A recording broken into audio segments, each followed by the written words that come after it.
All right, I found this very interesting. Get this, guys. JP Morgan is to acquire more than $1 billion of single family rental properties. We've heard this tale again and again in recent years that big banks and corporate conglomerates are buying up single family homes, making more big guy landlords while the public is forced into a lifetime of renting or just really high price tags. Now, in today's video, let's take a look at how big business continues to snatch up the housing market and what it means for what would be otherwise homeowners during a difficult time in the market. The latest indication that major investors are unfazed by the turbulent real estate market is a new joint venture between one of America's largest banks and a burgeoning build-to-rent operator. According to a recent press release, Haven Realty Capital and JP Morgan Chase Asset Management Division said that they're going to contribute up to $1 billion to the nationwide construction of single-family homes for rent. The pair intend to provide up to $415 million in equity as a seed investment. Now, according to the announcement, the agreement could close within the next 90 days and will comprise the acquisition of 250 properties in 3 neighborhoods near the Atlanta metropolitan region as part of the first installment. The alliance has been formed as the demand for new build housing continues to decline, according to Census Bureau data.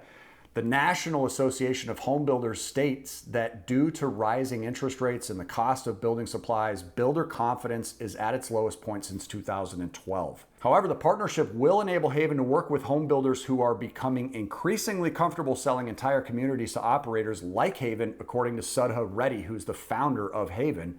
Reddy noted that the for sale housing market has been significantly hampered by recession fears, inflation, rising interest rates, placing a burden on home builders and their ability to add housing inventory. Now, Reddy believes that a valuable response to the market's needs is build to rent.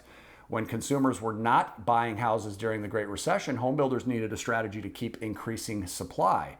And this is when the build to rent movement first started to take off.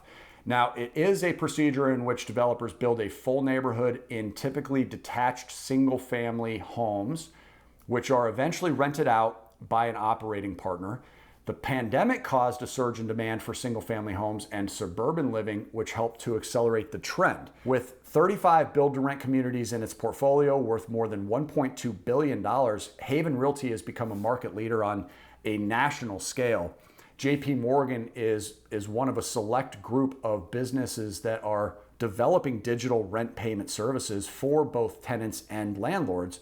Pension funds, public enterprises, and institutional investors like Fundrise have been slowly buying single-family houses to rent out for a profit. At a time when many people are concerned about housing affordability, this has simply heightened competition for properties, making matters worse for individuals that would like to become homeowners. Nevertheless, others like Tomasz Piskorski, a real estate expert at Columbia Business School, think the build-to-rent strategy is more effective than the conventional concept of selling each freshly constructed property to a distinct private individual consumer. He was recently quoted saying that the build-to-rent trend is a useful reaction to the market's needs, and that due to the extremely high mortgage rates at the moment, professional rental companies may help with affordability issues in some aspects and bring more efficiency. He thinks that many folks just don't have the money to buy a house right now, and this is a positive solution as an alternative. It goes without saying that everybody does not concur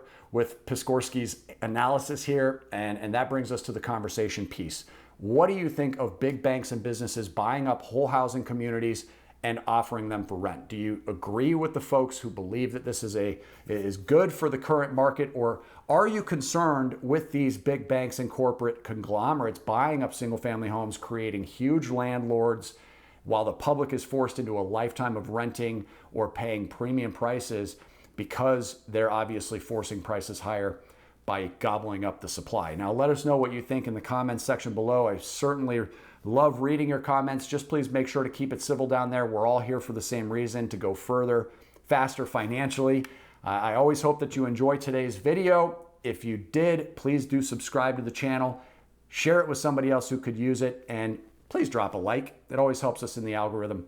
Until I see you on the next one, make it a great day today and keep on cash flowing.